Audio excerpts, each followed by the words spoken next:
Hi there, welcome to Boxing Deep Dive. I'm Lyndon Hosking, and great to have you along for episode number 49. So we're only one off the big 5-0. It's hard to believe it's been over 12 months now since we've been going, and hopefully we're giving all you viewers out there something to watch each week of our content, and we appreciate all your views and comments and follows and everything else. So, going to bring in my co-host for this week's episode.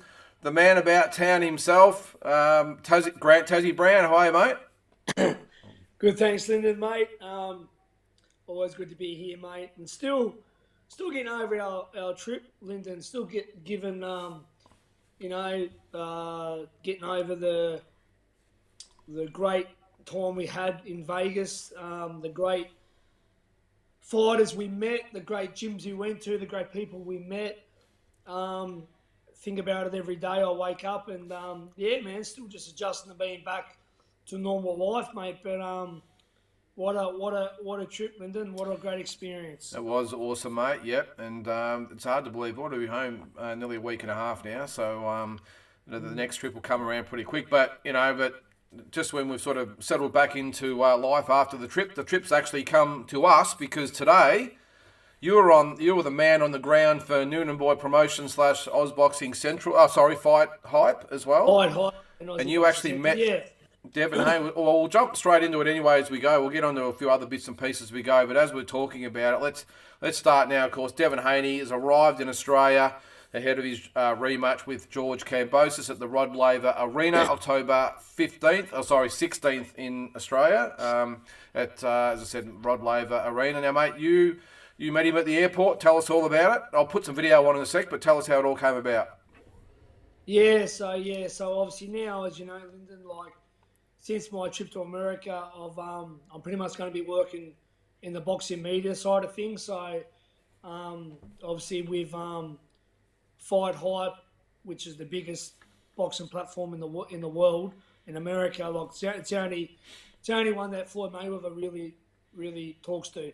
And Australian Boxing Central. So Noonan Boy Promotions. So I was there today representing them guys.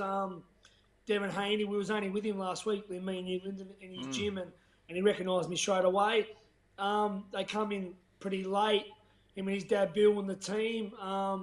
Lorenzo Truck Simpson, 11-0, something like 300 amateur fights, is a gun, Fitch World Champion, Amari Jones, Coach Padman, all the team. And a lot of the other trainers that we met that day, Lyndon, at the Top Rank Gym.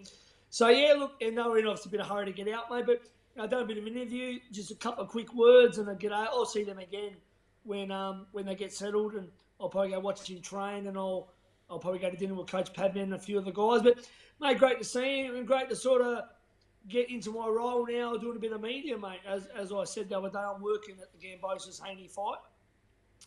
I'll be doing a bit of backstage interviews with the fighters and just see how we go, Linda. But welcome to the team Dream Haney back on Australian soil with all his belts. All right, well, we'll talk more about that. Let's have a look at it now. He wasn't probably as talkative as he has been in the past. I'm sure, as we've all known, just getting off the plane, we just want to get to where we want to get to.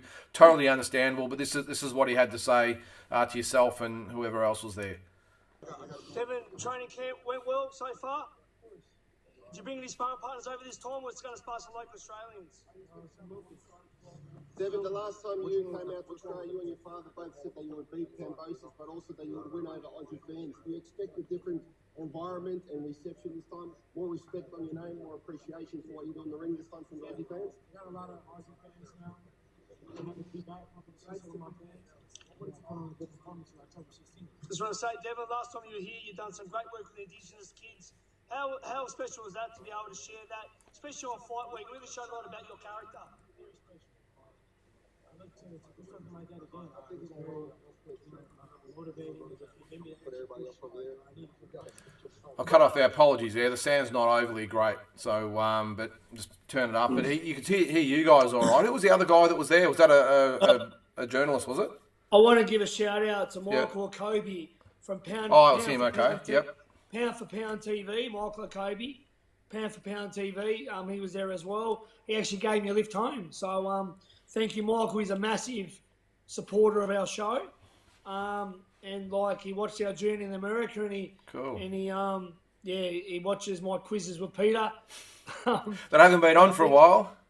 Yeah, but I spoke to Peter yesterday actually about I needed some advice from him actually. Okay. And he was very helpful. So he was at a golf day. But Well, you needed some advice on your swing, was it, or? No, I just want to ask a couple of questions about promotion stuff. Yeah. Because he's a Hall of Fame promoter, and he'll be back soon. But we had a bit of a laugh. He was on a golf day. But anyway, thank you, Michael Kobe, Pound for Pound TV. It was lovely to meet you, and thanks for supporting Boxing Deep Dive. Good stuff, Michael. So, what was it, Pound for Pound TV, is it? Yeah. And that's on YouTube, and I'm assuming on all the socials. Yeah, man, he's just having a crack, talking about doing what he can, mate, like all of us. So, yeah, good on you, bro. Well, the more people that are covering Australian boxing, the better, I suppose. So what was the mood like there, mate? Like, as I said, you didn't have a lot to say, of course, and we can totally understand it, but there seems to be a bit of an air of confidence about it. We obviously spoke to him in Vegas as well. They're very confident about the rematch. What did the boys have to say? Yeah, mate, yeah, obviously confident. Bill Haney's supremely confident too. Like, he had a few words as well. Look, it is what it is, mate. Look, you can't write off George as in George is being quiet this time. He's obviously training the house down. And we know George Gambosis is a determined, ferocious champion. That's why he's called Ferocious. So he's always been the guy on the road as the underdog. Last time, he had to carry the show, had to do a lot of promotion. I spoke with his manager, Peter, over in Peter Khan over in America. Mm-hmm. I spoke to Peter Khan the day of the press conference in Vegas. So, look, we all said that George was very accessible to everyone last time. Probably too accessible. Look, maybe that wasn't the right way. This time, he's going in again as a challenger. And, the show probably doesn't have to be sold as much. I mean, it's a smaller venue. But, look, George's going to come give it his all. I believe styles make fights, and I believe that Devin Haney's style is wrong for George, but you can't write him off, and I'm wishing him all the best as a fellow Australian. But, I mean, styles make fights. Haney's just got that very good boxing and very awkward style, and George needs to turn into Jeff Fennick. Yeah. He needs to turn into that sort of mauling, aggressive fighter in close and pretty much mugging you. I don't know if he can do that, if that's his style. I don't think it is George's style, but to beat Haney, I can't see any other way. You'd have to actually fight like a Mexican. Yeah, no, I tend to agree, and I spoke about this the other night on Talking Boxing, that George has to get Devin out of his comfort zone, because in the first fight, every second of every round was fought entirely on Devin Haney's terms. So when he wanted to fight, he fought. When he wanted to rest, he rested. And George just pretty much went along for the ride. So to get him out of that comfort zone, he has to, in my opinion, cut the range down and almost make Devin punch first, and then he can counter but aggressively and get close and rough him up and get inside. Because I think if he doesn't get inside and rough him up, it's going to be another long night, and we're going to have another shutout. Yeah, I agree, mate. A smooth, oiled machine like Devin Haney, if he's allowed to get into his rhythm, it's going to be a shutout with pretty much anyone in boxing. I mean, Tank Davis is going to be a challenge, Ryan Garcia, Shakur Stevenson, all these guys. But if you let Devin Haney get into his comfort zone, he's pretty much going to outbox everyone in the world. I mean, he's very gifted. And the best fighters in the world box on their terms, and that's what George's big challenge is to get it on his terms, where it might be a bit more of an engaging type of fight. But that's what I'm looking forward to seeing, whether George can bring it this time. I did comment the other night, and I want your comment here, mate, that my opinion was that George, and we haven't heard a lot from George or a lot what he's been doing, but I was surprised so far. I haven't heard they haven't brought someone else in just to offer something a little bit different. We all know that Mick Akaway wasn't part of the last fight, and that whatever reasons it was between them. But I just would have thought maybe they would have brought someone in from overseas just to have a new set of eyes on it, maybe a little bit of strategy, just something they can add, because I'm just not sure that the team from last time showed enough to get the job done this time. Lyndon, can you confirm, is it the team from last time? That's what I'm saying. I'm not 100% sure, but because there hasn't been really anything said. As far as I know, that's the case. Is it the same? Is it Javier, like the guy from Miami? Is he back? Yeah, I think he's got the team that he had from the Lopez fight minus Mick Akaway, basically. So, Yeah. And Nick would probably know a bit more, but yeah, I just would have maybe thought, look, maybe it's the case they've got fighters from, trainer from outside or something coming in, but it just surprises me that they haven't brought in, someone, just as I said, to add something else to the team. Well, I like his trainer from Miami. He's good, mate. Someone like Mick Akaway would be ideal, be back involved, because Mick taught him that overhand right, I think, and I think you need someone like Mick, like who's he was a strong fighter himself, and a bully sort of strong fighter. You need someone like that, because you can't go trying to box Haney or trying to out slick him. You know what I mean? There's not many. He just can't do that. Yeah, well, again, I commented the other night that I just, you look at, say, an AFL team, and they've got all the coaches, or they've got the main coach and they've got the assistant coaches, and if they fall down in a particular area, what do they do for next season? They bring in different trainers or different coaches that have something different to offer. If it didn't work in this season, they change things up and add people that can maybe work on deficiencies and whatever else. And I'm not 100% sure, but from what I've seen so far, it just doesn't look like, from what I've gathered, and maybe Nick will be able to fill us in on the team, but I haven't sort of seen anything that suggests that they've got any other new eyes on George. Maybe they back themselves, and that's great, but I just really want the best of George. And look, if he doesn't get the win, then so be it, but I really want to see him take the fight on and take it to Haney and have no questions at the end of it. Yeah, mate. Look, no doubt George Gamboa is going to leave it all in the ring. He'll do his very best, and I said he's doing the right thing. He's keeping quiet and he's just training. He has been quiet. And I mean, last time, a lot of the stuff in the press, a lot of the talk, trying to degrade Haney wasn't good, wasn't smart. It backfired, didn't it? It backfired. So look, you've got to be humble in this game. It doesn't matter what level you're at.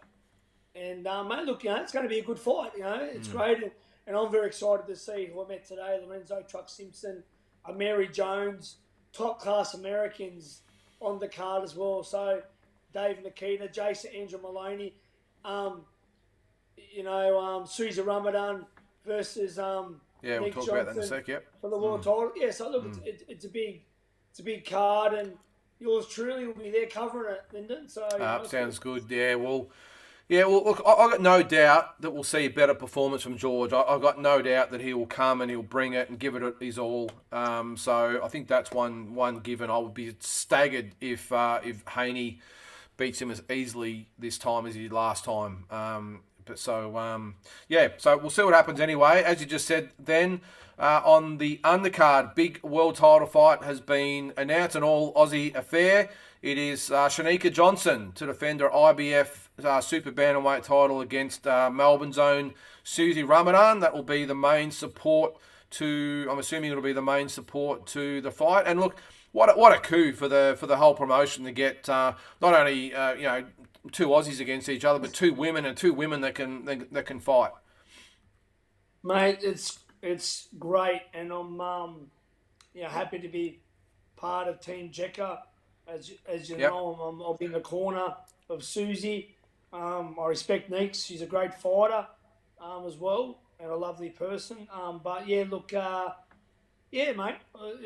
Susie's she's going up 2 divisions, but she's training the house down, and Lim Jack is a great trainer in Ridge, and it's going to be a great fight, mate. And looking forward to, again, women's boxing is booming in Australia. Absolutely booming. Yeah, it is. And this fight come about because Jamie Mitchell couldn't get a visa to come to Australia.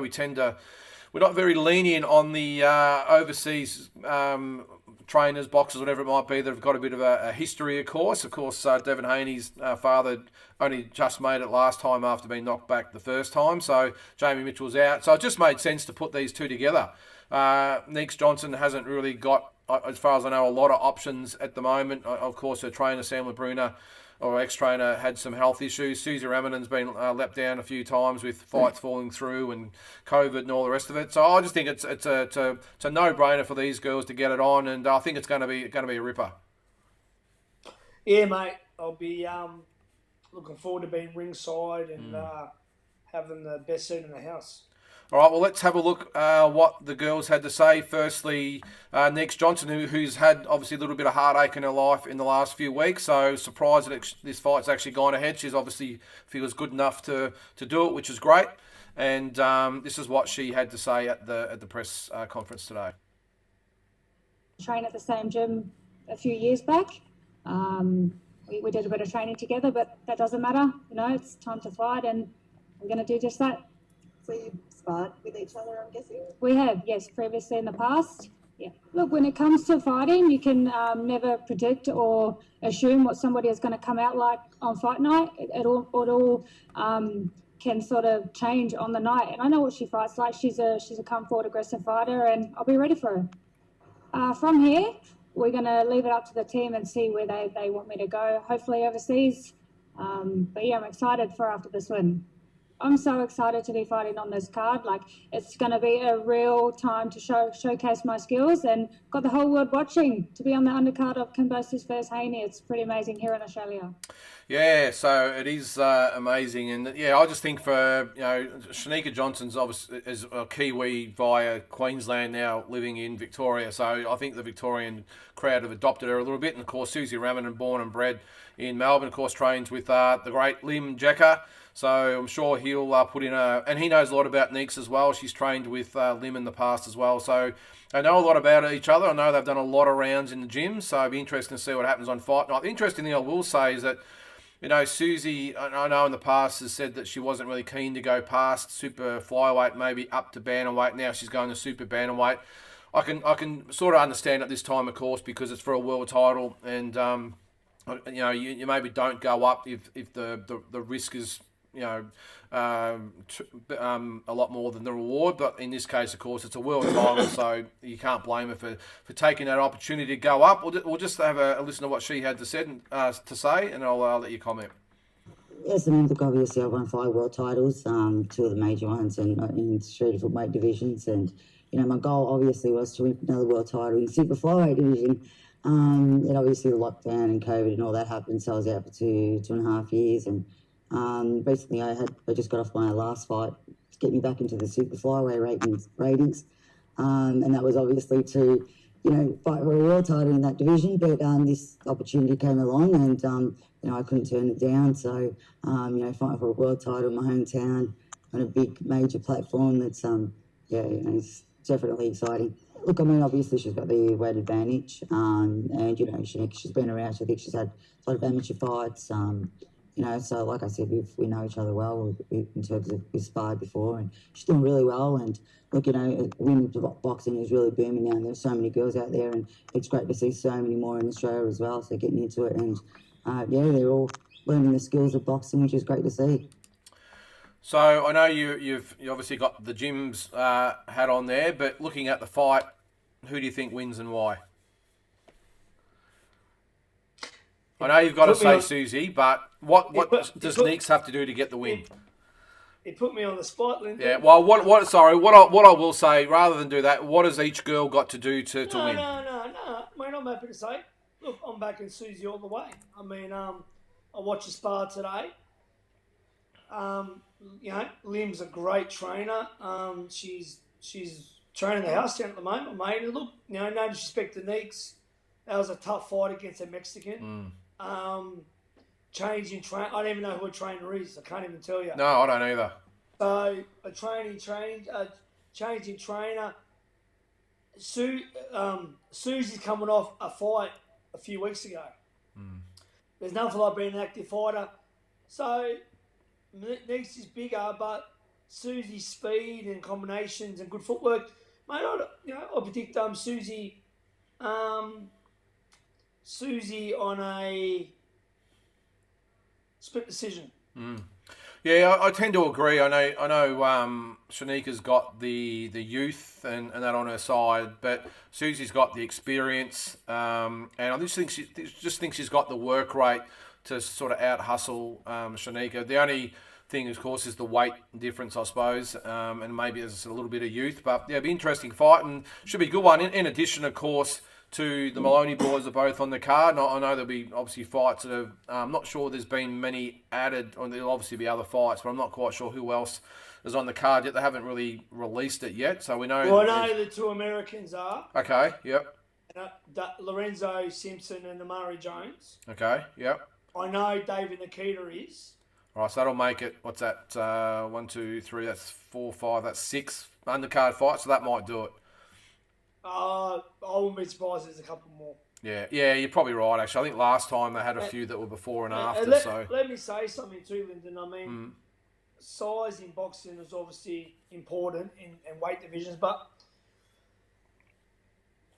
the girls fight 2-minute rounds. Yeah. Do you really have time to use that weight advantage? Yeah, no, you're right. It's usually, is that a decent point? Yeah, no, good point. Because 2 minutes goes that fast. That extra minute, that's where you lean on your opponent, you push your opponent, you feel the weight. I don't know if you could feel the weight difference over 2-minute rounds.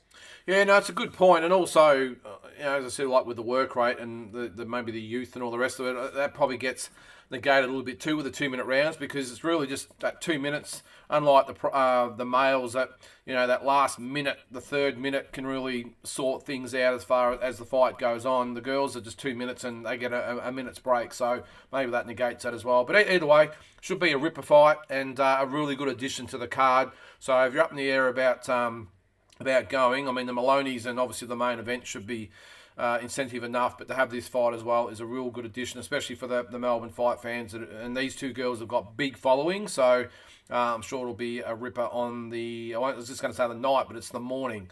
So it should be good. All right, some news on the other big all-Aussie fight. Liam Paro, Brock Jarvis. Undercard has been finalised for October 15th.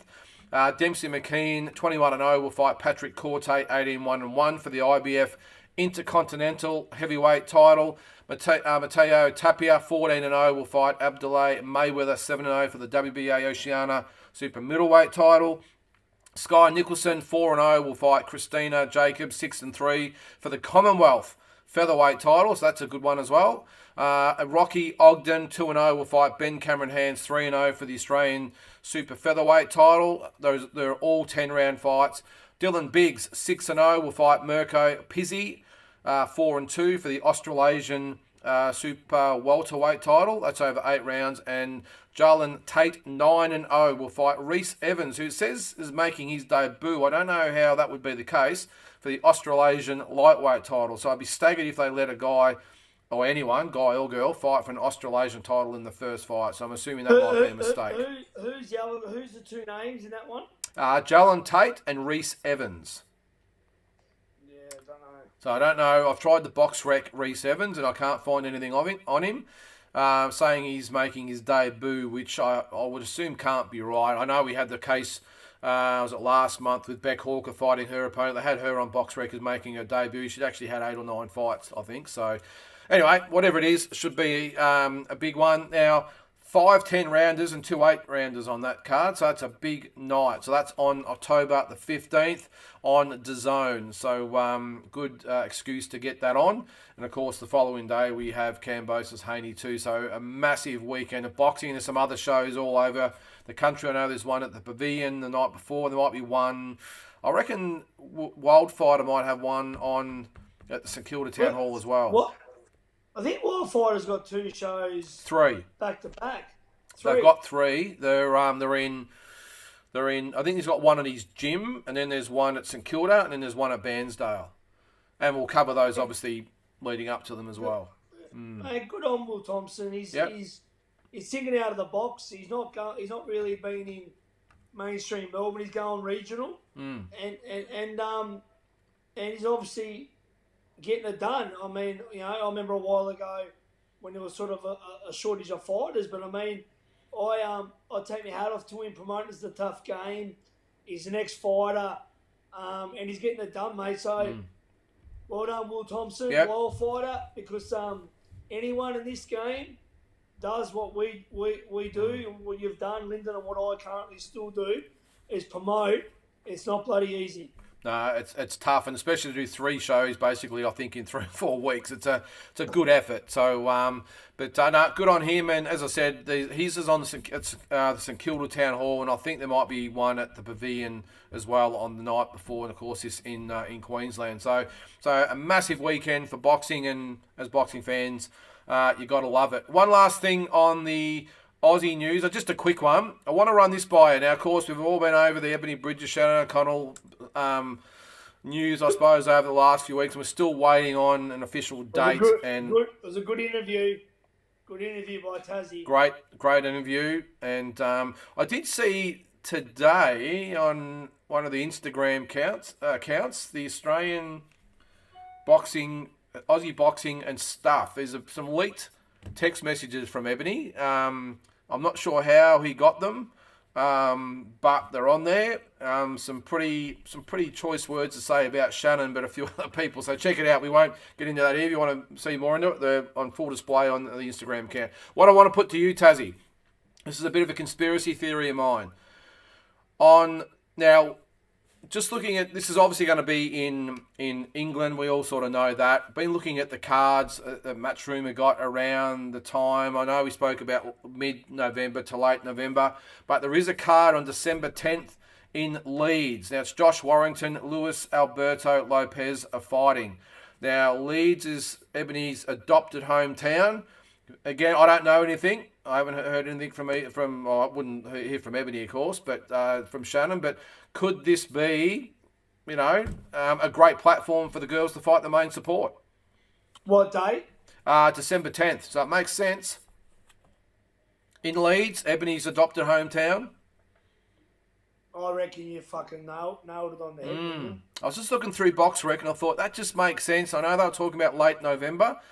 Just makes sense to have that fight as the main support. I'm going to give you credit, Lyndon. Just when I thought Rolls... Well, you don't give me too much credit, but I appreciate it. Just when I thought Rolls, he knocked all the sense out of it. We've still got a fair bit going. Well, you normally take all the credit on here with all your interviews and that sort of stuff, so I thought I'd just chime in and just make it known that I can delve a little bit as well. But look, it's just a theory. Well, Lyndon, no Peter, no Mike, no Noonan. Someone's got to... keep you honest, mate. Someone's got to play second fiddle. Yep, I'm happy to do it. But look, I hope it's the case, because I think I said last week on this show that, with all the differences, with the Ebony situation, that I do agree with her that to have this fight on a promotion like that would be a lot better than maybe... we want it in Australia, I understand that, but this is not a bad thing to have it on that platform with the amount of eyes that are going to be on it. I think it'd be great. And both girls...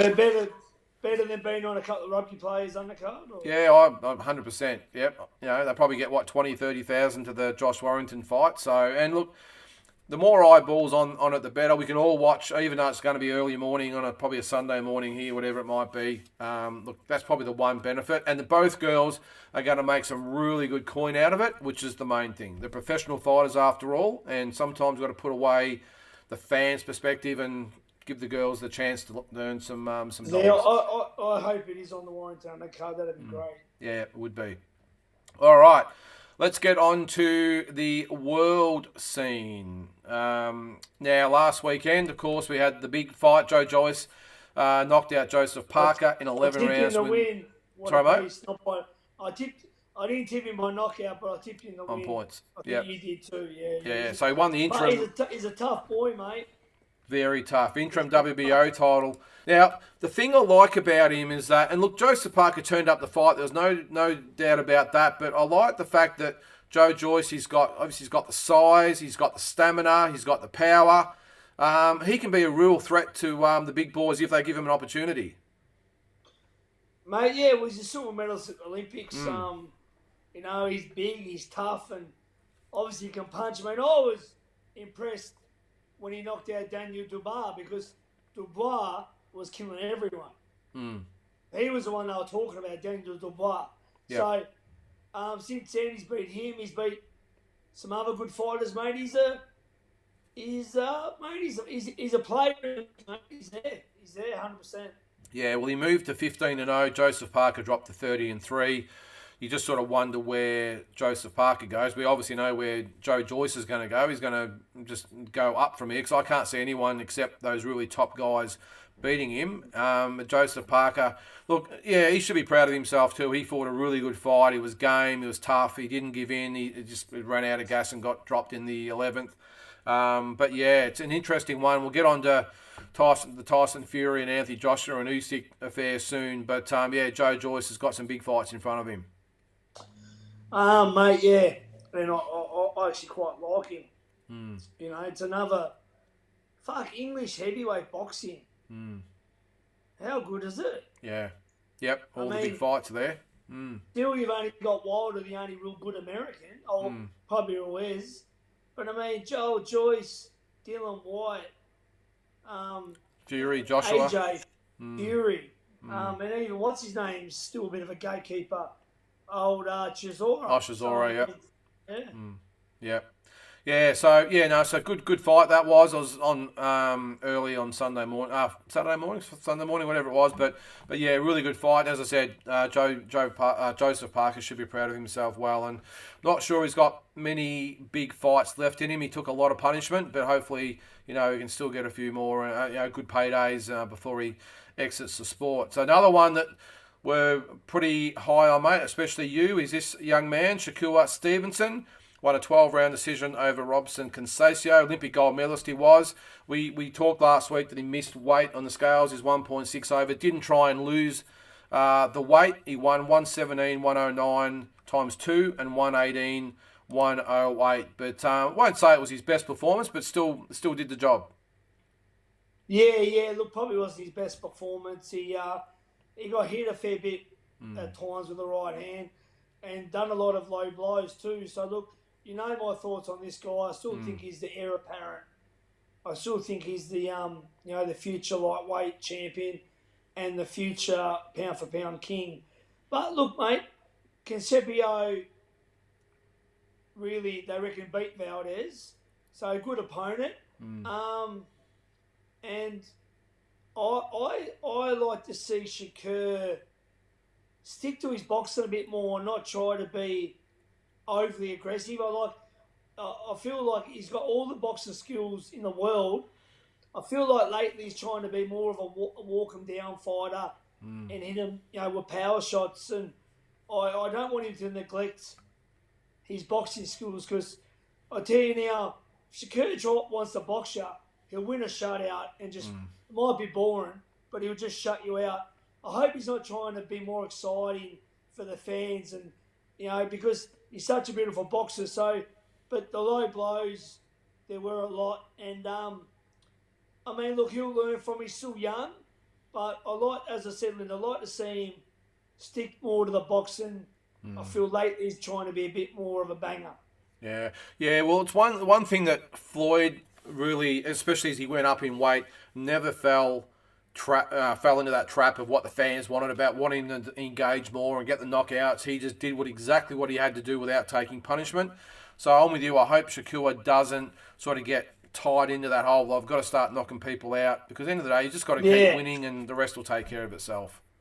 Yeah, that's right. I hope he doesn't. I don't care about anyone that watches boxing and says any fighter's boring or he's boring to watch. The name of the game is winning the fight. It doesn't matter if it's by points, unanimous decision, split decision, or knockout. It's about boxing. So if you win a fight shutout, and they might think you're boring. Well, mate, it's about winning. It's not about excitement. Not everyone can be Gatti Ward, Blood and Guts, or Corrales Castillo. And I've always been like that, Lyndon. From Pernell Whitaker or to the great Willie Pep. No fighter's boring. Yeah. No, exactly. Yeah, it just depends on how you look at it. True boxing purists love the hit not get hit thing. It's just probably the action fans that want a bit more. But look, I'm with you. I think if he just continues to box smart, because this is a super featherweight, of course. As he gets up, he's going to be fighting some pretty big, tough, strong lightweights. Which brings us to actually our first talking point. He's actually going to go up to lightweight now. He announced that after the fight. I mean, it's pretty obvious before the fight when he gave up his titles on the scales. But the first talking point, there's now the big five. Who will be the 135-pound king now? The big five, of course, are Devin Haney, George Kambosos. I suppose you could throw in there until if he gets beat. So it's probably the top six at the moment. So you got Haney, Kambosos winner. You've got Tank Davis, Ryan Garcia, Vasily Lomachenko, and of course now Stevenson. Who's going to be the main man? And can you imagine, Lyndon, if Lopez is still in that division as well? That'd be amazing. Yep, it'd be amazing. And you know what, Lyndon? Besides Loma, they're all quite young as well. Yeah, well, George is not that old either, but I mean, look, you asked me who's going to be the... Yeah, so let's assume that the favourite wins and Devin Haney beats George. Let's hope we're wrong, but anyway, let's just... let me tell you what I think happens. Mm-hmm. I think Haney beats George. Mm-hmm. I think Bob Aaron puts Haney with Lomachenko next. Yep. Because Loma's fighting soon too. Mm-hmm. He is, yep, in next month, I think. It'll be Haney Loma. Mm-hmm. The winner will fight Shakur Stevenson, also top rank. So they'll keep the belts in top rank. Yeah, may it make sense. Guaranteed. Tank and Garcia will fight because that is a bit easier to make because one's with Floyd, one's with Oscar, away from top rank. Even though Oscar deals with top rank a bit, but not that much. So then, okay, so you got Tank and Garcia. The winner is Tank. Haney, Lomachenko. Oh, fuck. I'll say Youth, Haney, and Shakur Stevenson, Haney. I'll say Shakur, and then you got Shakur versus Tank, or Haney versus Tank. Yeah, so let's either one of those fights is going to probably be the next Crawford Spence. Let's hope it gets made a hell of a lot quicker than that one, but you can sort of see that. Look, we might have 10 years or 8, 9, 10 years worth of fights between all these guys over the next few years. Because, I mean, even if that happens, what you just said then, the loser's going to fight the other loser and then they'll win and they might get a chance at someone else. I think we're going to have as I said, 8, 9, 10 years worth of fights between all these guys, which is going to be awesome. And who knows who else might come on the scene in the meantime. Well, Haney, Shakur,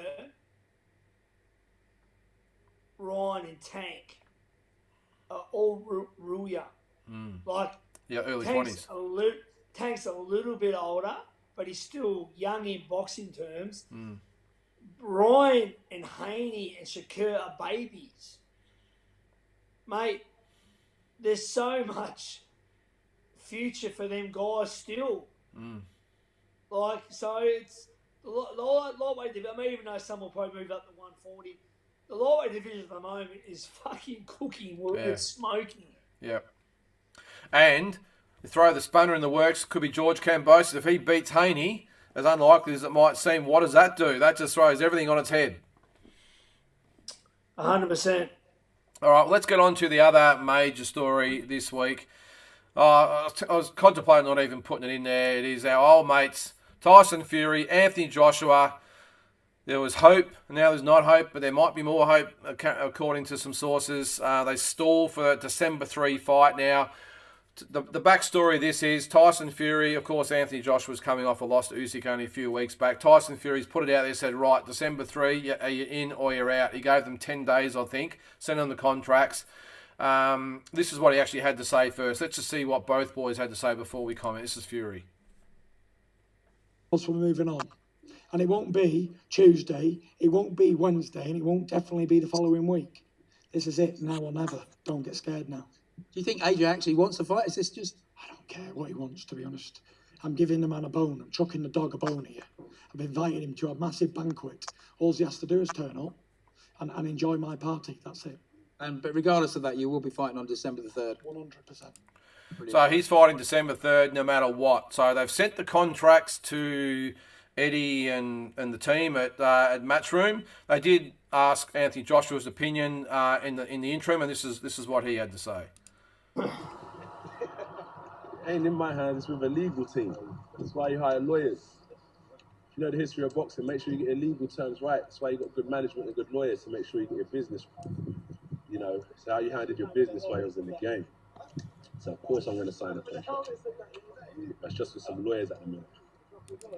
So Eddie and AJ both said, look, hey, we want the fight. We've agreed to all terms, but we're going to do what everyone should do, of course, due diligence. Let's actually get our legal team to look at it. And Tyson Fury would have to know this. Now, the deadline came and went, and this is what Tyson Fury had to say.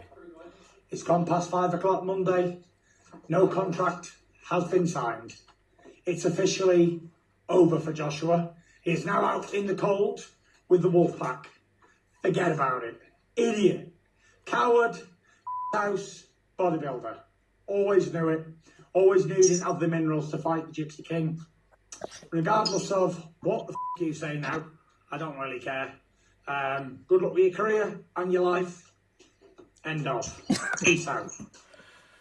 So, you're right there, mate? You're good? Yep. So now he's talking about fighting Manuel Cha on December the 3rd. Now, this brings us to our next talking point that I wanted to bring up, and that is, did Tyson Fury ever actually want the Joshua fight? Now, the reason I say that, you're right there with that camera? All good?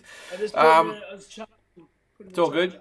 So what I'm saying is that surely Tyson Fury and especially his team would have known there's no way in hell that they're going to put a contract in front of Anthony Joshua and Eddie Hearn and the legal team, and they're going to get it all signed off and the I's dotted and the T's crossed in 10 days. And he almost looked like he took great delight in saying, that's it, the deadline's come and gone, and you're out. Yeah, that's probably right, mate. I mean, look, he'd have to know. He's been in that many big fights. He'd have to know that there's ways to go around these things, that things that just don't happen like that, you know what I mean? So, that's, 100% Lyndon. Yeah, so, look, I did see that Frank Warren said that, look, we're still working through it with Eddie Hearn, and we hope to get it done. Tyson's moved on. I think this is, again, more theatrics from Tyson. I mean, look, he might earn his $50 million from fighting Manuel Cha that no one will want to see, or he could make $100 to $150 million fighting Anthony Joshua. So it's a no-brainer, and I think he's just playing games. I hope he's playing games. I hope he's not that silly, but his behaviour shows, I think, indicates that he never actually wanted the Joshua fight, and he knew they couldn't get it done in time, and it was just another marketing ploy. Would he get $50,000 for fighting Manuel Cha? Probably. I think he'd probably bet 50 to 70,000, whatever, no matter who he fought, to be honest. Yeah, that's right. It's Tyson Fury, and he knows it's all about him. But look, I think, as I said, like Hearn and AJ both said, hey, look, we agree to the term, 60-40 split, December 3rd, no problem. All the whatever else you want is good. We just need to do what we have to do in this situation and give it to our legal team to check over and go back and forth a little bit. I think I haven't been totally, for Eddie Hearn with some of his antics and some of his set-over journey, but in this instance, they're 100% within the rights to do what they've got to do. Yeah, I love Tyson Fury, but like Bob Arum said, you just don't know. You're better off just not listening to anything he says. So, maybe by this time next week we'll have a little bit more news, but at the moment it was off. It's on now. It's off again, and who knows? Was word that could actually be on again. So who knows what will happen in the next couple of days? But so anyway, that's the talking point. Anyway, another thing I just saw in the last couple of days as well, fresh off the Canelo fight, the WBA have stepped in, not even giving him a chance to have a shower, basically, and they've said you got to fight Erislandy Lara next. Mate, Lara is he's probably a bit forgotten about. Look, he was, might not be what he was when he fought Canelo, but Lara is a hard ass for anyone. He makes anyone look bad. He's a smooth, slick, punching Cuban, and mate, his style is really wrong for Triple G. So, fucking for the Triple G version now, mate, Lara could really, if this fight happens, Lara could beat Triple G. He's a boogeyman. People if he's still got he's still up at that level, obviously. If he's still got what it takes, mate, he'll give Triple G fits. Well, the other thing to consider in this is, of course, Michael Zarafa. He's ranked number 1 with the WBA and IBF. Now, there's talks, the WBA have obviously made their intentions known here, but there's also talk that the IBF might follow suit and allow their title to be on the line in that fight as well. So that then puts a real spanner in the works for Michael Zarafa, because he's ranked number 1 with both of them. So he might have to wait, especially if Triple G actually wins, he might actually have to wait up to a year, maybe more, to get a shot at the winner. Yeah, well, mate, we all know, politics with the sanctioned bodies and the belts, and it is what it is, mate. Sometimes guys have to wait longer than they should do, but look, we'll just have to wait and see. But I mean, it's not the first time, and it won't be the last thing. I mean, the sanctioned bodies, they do what they do, and I guess with someone with Triple G status, he's earned the right to sort of do what he wants, in my opinion. So, but look, we'll see what happens. Well, it should be, I'm with you. I think it's been a very difficult fight for Triple G, but he's the type of guy, like Canelo, doesn't back away from the big fights, and that should be a ripper, and we'll obviously have to stay tuned with what happens to the Michael Zarafa situation. Now, we've just talked about Triple G. Let's talk about Canelo, his last opponent. What's next for Canelo? There's been a few things thrown out there, and everyone assumes it's going to be Bivol, but where do you see David Benavidez, Jamel Charlo, and even John Ryder, who Eddie Hearn's thrown up as someone they might actually put in with Canelo in England, because that's Canelo's dream. He wants to fight at Wembley Stadium. So who do you think gets the next fight? Well, the first thing for Canelo is surgery. Yeah, well, he's going to be out for nearly a year, isn't he? So he's going to miss Cinco de Mayo. It looks like it'll be September again. And obviously a lot can happen in that time.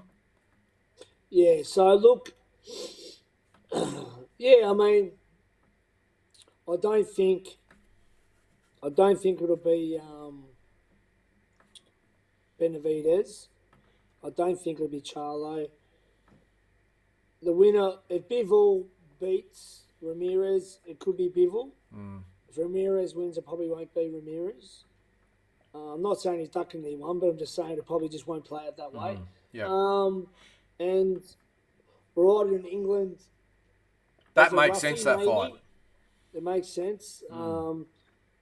People probably get slapped for fighting another Englishman, but I mean, look, there's a bit out there, mate. But you know what, Lyndon? None of those fights really interest me that much. The Benavidez fight probably interests me the most. But apart from that, none of them. There's not really mouth-watering for me. None of He's them. running out of opponents, isn't he? Yeah. He is, mate. So look, as I said, he's earned the right to do what he wants. He's the Floyd Mayweather now of boxing. And I mean that in a positive way, not in a negative way, because he's earned the right. He's beaten everyone. He's the cash cow. He's the pay-per-view king. Yep. So look, mate. Look, So to answer your question in a nutshell, it'll be if Bivol wins, it'll be Bivol, or it'll be John Ryder in England. Pretty much, I think. And especially if Canelo's coming off a lengthy layoff, John Ryder makes even more sense, doesn't he? But I'd like to see him shut Team Benavidez up. I know he's a Mexican American. I think his dad's got more to say too. But I know he's not like a full he's Mexican American, but he can fight. He's a big guy. He comes forward. So I think that'd be stylistically the fight for the fans. That's the fight. That's out of all the ones we mentioned, that's the one I'd really get excited to watch. Yeah. Any of the others, I wouldn't really get excited to watch. I mean, I love watching Canelo. It doesn't really fight, but I'm just saying, I really go, oh my God, like, this is going to be something special. Yeah, well, all right, we'll stay tuned for that one. One last thing to cover tonight is the news from the International Olympic Committee in regards to the IBA, International Boxing Association. Used to be IEBA, of course. Now it's just the IBA, looking more than likely to be now definitely excluded from the 2024 Los Angeles Olympics. Now, what happened there is the IOC, so Olympic Committee, got involved and wanted the IBO to maybe spill the board, spill positions, do some re-elections and try and get the mix right with what they're trying to do so they could keep it in the Olympics. The IBA voted not to do that. Now, what actually happened is the president is Umar Kremlev from Russia. They tried to get Boris van der Vorst from the Netherlands to stand against him and maybe, as I said, spill the board a little bit. The IBA voted not to, and they've retained Kremlin.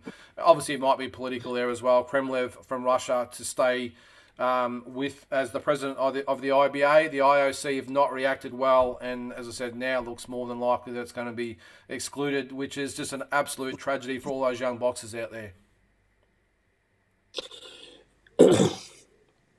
If this happens, Lyndon, if they ban amateur boxing from the 2024 Olympics, I think it's the worst thing to happen to boxing, period. Yep. Amateur or professional. I think it's a disgrace for any young boxer that's dreamed to go to the Olympics. Lyndon, you were lucky enough to go or missed out. But anyone that's dreamed, and the future guys that are now currently, because that's only 2 years away, so the ones that are currently now training all over the world in their respective countries, competing at tournaments, aiming for this 2024 Olympics. If they do this, Lyndon, I will turn my back on amateur boxing.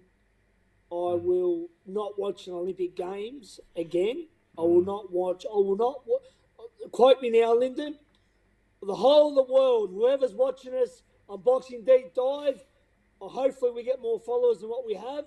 And whoever is watching right now, quote me, if they ban boxing in the Olympics in 2024 Los Angeles, I will never, ever, ever watch another Olympic Games, not the 100-meter sprint final, not the basketball, not the gymnastics, not the hurdles, not the javelin, not the shot. I'll never watch it. You can stick it up your ass, the Olympic Committee, and go fuck yourself. Yeah. Sorry, Hussey, for swearing. I will never watch an Olympic because they're destroying the backbone of boxing, these amateur kids that come through, that turn pro. Anyone who's any good as an amateur usually wins a world title in the pros. They're destroying these kids. I don't care about IBA or this sort of corruption. Fuck you, Olympic Committee. Yeah, I just really feel, I know we've talked about this in the past, and, I just don't know what incentive the young kids are going to have to stick with boxing. Yeah, you might get a lot of kids at the start want to box and have a few fights, but where's the incentive?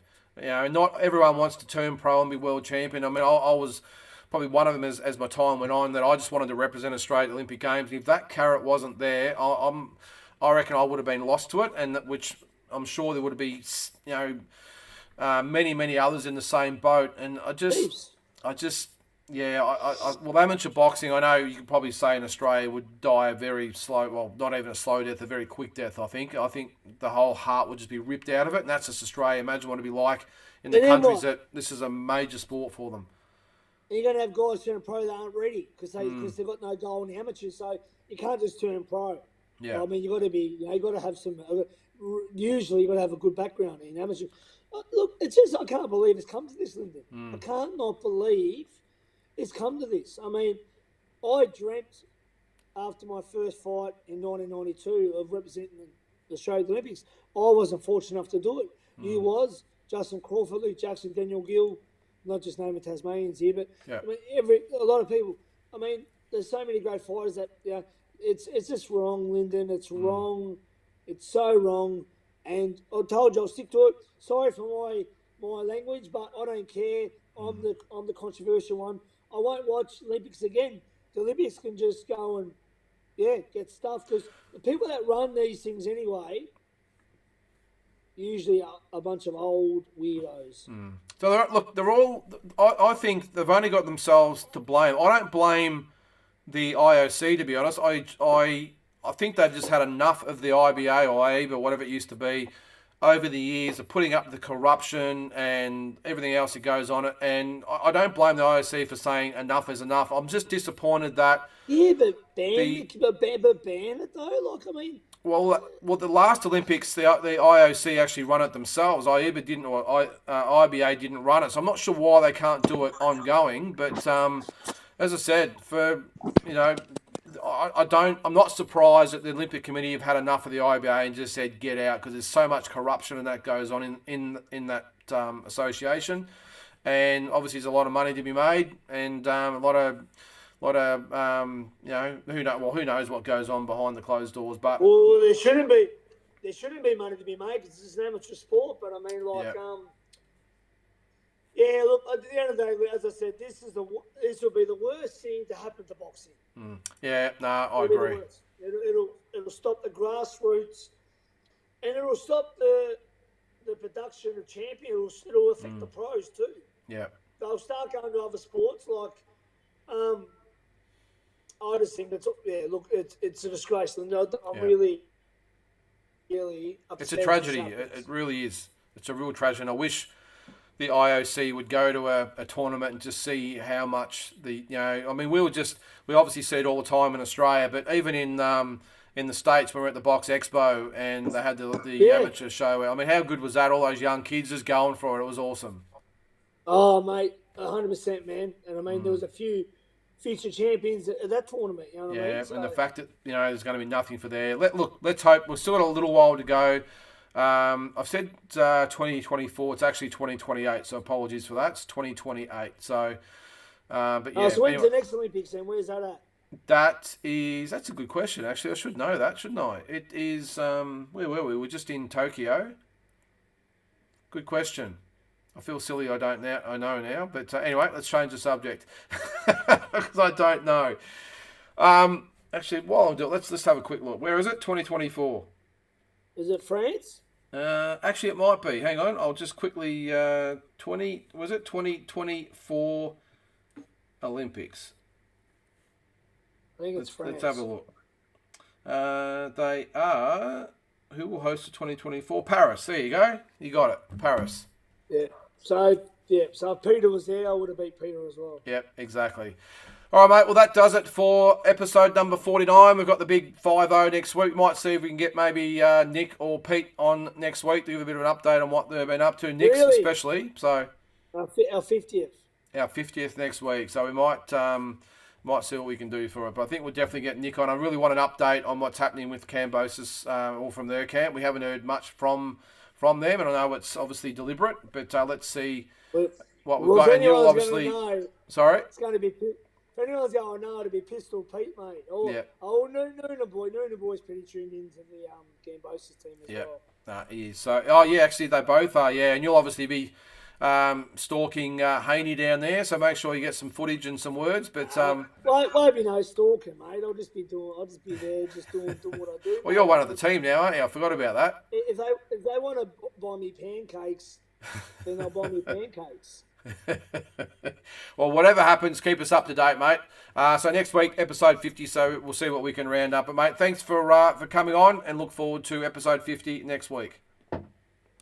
Break out the champagne, Lyndon, and we'll get a few strippers. Catch you later.